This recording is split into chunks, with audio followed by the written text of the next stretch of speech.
नाहर जी और रूही का सच सामने आया। नाहर जी ने रूही से अपनी कसम दिलवाकर हर रात जान लिया। जब उन्होंने अपनी शादी की तस्वीर और अपने बेटे रूहान को देखा तो उनकी खोई हुई यादें लौट आईं। सच सामने आते ही नाहर जी ने दादी और लाल किशोर को बड़ा सबक सिखाया और पुलिस के हवाले कर दिया। कुछ ही देर बाद जब पूरा परिवार भगवान कृष्ण राधा की झांकी सजाकर आरती कर रहा था, नाहर जी को अचानक रूही कहीं नजर नहीं आई। उनका दिल बेचैन हो उठा। वह सीधे कमरे की ओर दौड़े। दरवाजा खोलते ही उनका खून खौल उठा।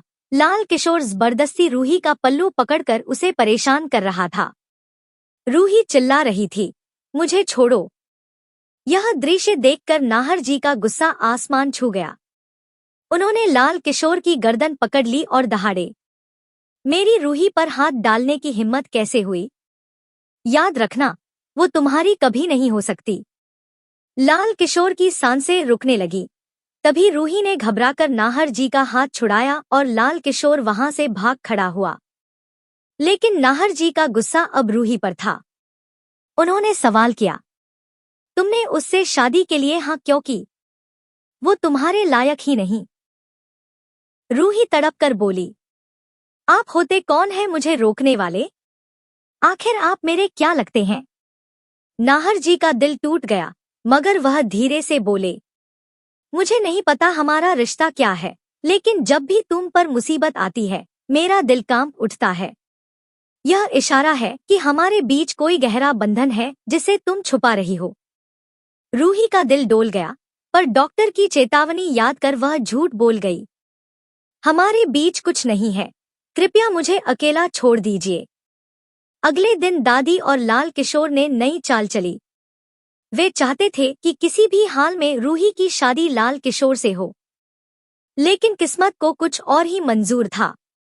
रूही ने उनकी बातें सुन ली। असल में यह शादी नकली थी, एक बड़ा धोखा। सच जानने के बाद रूही ने डॉक्टर से बात की। डॉक्टर ने साफ कह दिया, आपको गलत बताया गया था। नाहर जी को पुरानी बातें याद दिलाना बिल्कुल सुरक्षित है।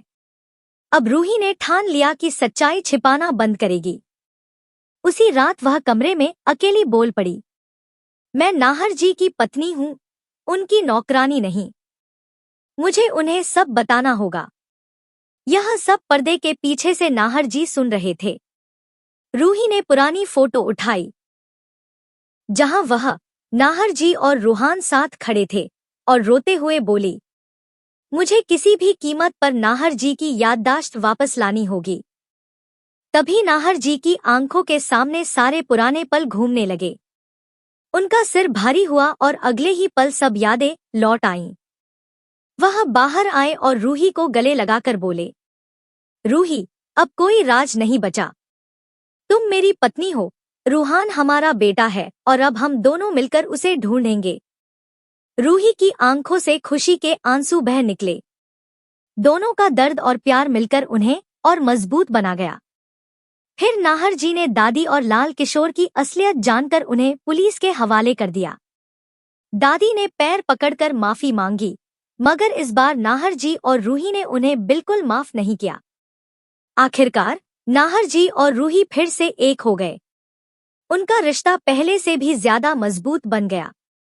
तो दोस्तों, आपको नाहर जी और रूही की जोड़ी कैसी लगी? अगर आप भी रूही को सपोर्ट करते हैं तो कमेंट में लिखें, आई लव रूही। और हमारे चैनल को सब्सक्राइब करना न भूलें, ताकि हर नई अपडेट आप तक सबसे पहले पहुंचे।